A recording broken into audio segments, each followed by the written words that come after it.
Hi all, I am Riyas Skywheels. Car ഡീറ്റെയിലിംഗുമായി ബന്ധപ്പെട്ട question answer സീരീസാണ് നമ്മൾ കണ്ടിന്യൂ ചെയ്യുന്നത്. മൂന്നാമതായി നമുക്ക് എത്തിയുള്ള ചോദ്യം എന്ന് പറയുന്നത്, സെറാമിക് കോട്ടിംഗ് പോലെയുള്ള പ്രൊട്ടക്ഷൻ കോട്ടിംഗ് ചെയ്യുന്ന സമയത്ത് വാക്സ് ചെയ്യേണ്ട ആവശ്യമുണ്ടോ അല്ലെങ്കിൽ പോളിഷ് ചെയ്യേണ്ട ആവശ്യമുണ്ടോ എന്നാണ് ചോദ്യമായിട്ട് പലരും ചോദിക്കാറുള്ളത്. കാരണം എല്ലാവരും പറയും 3 ദിവസമാണ് സെറാമിക് ചെയ്യാമെന്ന് പറയാറുണ്ട്. ചിലപ്പോൾ സെറാമിക് ചെയ്യുന്ന എല്ലാവരും വീഡിയോസിലും പോളിഷ് ചെയ്യുന്നത് കാണാറുമുണ്ട്. അത് നിർബന്ധമുള്ള കാര്യമാണോ? പുതിയ വണ്ടിയാണ് എൻ്റേത്, അപ്പോൾ ചെയ്യേണ്ട ആവശ്യമുണ്ടെന്നാണ് ചോദ്യം. നമുക്കറിയാം, വാഹനത്തിനകത്ത് ഏറ്റവും ടോപ്പ് ലെയറായ ക്ലിയറിന് മുകളിലാണ് നമ്മൾ എല്ലാ പ്രൊട്ടക്ഷൻ കോട്ടിങ്സും എടുക്കുന്നത്. സെറാമിക് ആയാലും വാക്സസ് ആയാലും എല്ലാം തന്നെ ബോണ്ട് ചെയ്യാൻ പോകുന്നത് നമ്മുടെ ഏറ്റവും ടോപ്പ് ലെയറായ ക്ലിയറിന് മുകളിലാണ്. അങ്ങനെയെങ്കിൽ ആ ക്ലിയറിന് വെർജിൻ ഫ്രീ ആക്കിയിട്ട് അത് വളരെ ക്ലിയർ ആൻഡ് ക്രിസ്റ്റൽ ക്ലിയർ ഫിനിഷിങ്ങിലാക്കിയെങ്കിൽ മാത്രമേ ആ കോട്ടിങ്സിനകത്തുള്ള ഉപയോഗം നമുക്ക് കൃത്യമായി ലഭിക്കുകയുള്ളൂ.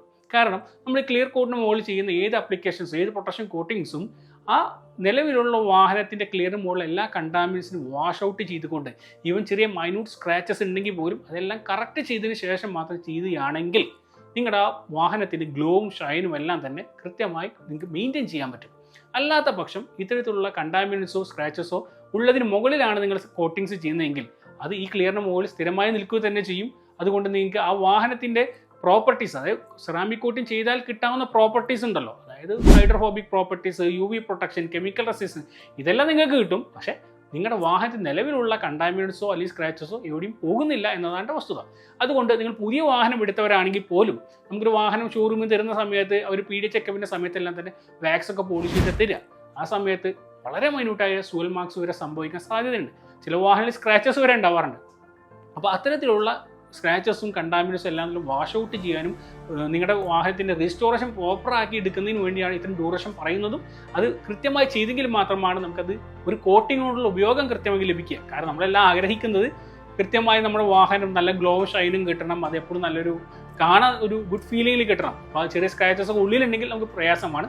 അപ്പോൾ എല്ലാ വാഹനത്തിനും നമ്മൾ റെക്കമെൻഡ് ചെയ്യുന്നത് ഏത് കോട്ടിങ് ചെയ്തതിന് മുന്നേ ഫസ്റ്റ് റീസ്റ്റോറേഷൻ സ്റ്റെപ്പ് എടുക്കുക. അതിനകത്ത് വാക്സസും പോളിഷും എല്ലാം ഉപയോഗിച്ചിട്ട് അതിന് ശേഷം വണ്ടി റീകണ്ടീഷൻ ചെയ്തിട്ട് കോട്ടിങ് ഉപയോഗിക്കുക. കോട്ടിങ് ചെയ്യുന്ന സമയത്ത് ഒരു കാര്യം കൂടി ശ്രദ്ധിക്കണം. നിങ്ങൾ പോളിഷ് ചെയ്ത് അല്ലെങ്കിൽ വാക്സ് അപ്ലൈ ചെയ്തതിന് ശേഷം തീർച്ചയായിട്ടും നിർബന്ധമായും ഐസോപ്രോപ്പൈലൻ ആൽക്കഹോൾ പോലെയുള്ള പ്രീ ക്ലീനേഴ്സ് ഉപയോഗിച്ചുകൊണ്ട് ആ വാഹനത്തിൻ്റെ എല്ലാ റെസിഡ്യൂസും കണ്ടാമിനൻസ് എല്ലാം തന്നെ കെമിക്കൽസ് എല്ലാം തന്നെ വാഷ് ഔട്ട് ചെയ്തിട്ട് വേണം നമ്മൾ കോട്ടിങ് ചെയ്യാൻ. അല്ലാത്ത പക്ഷം സെറാമിക്കിൻ്റെയോ മറ്റു കോട്ടിങ്സിൻ്റെയോ പ്രോപ്പറായിട്ടുള്ള ബോണ്ടിങ് ലഭിക്കില്ല.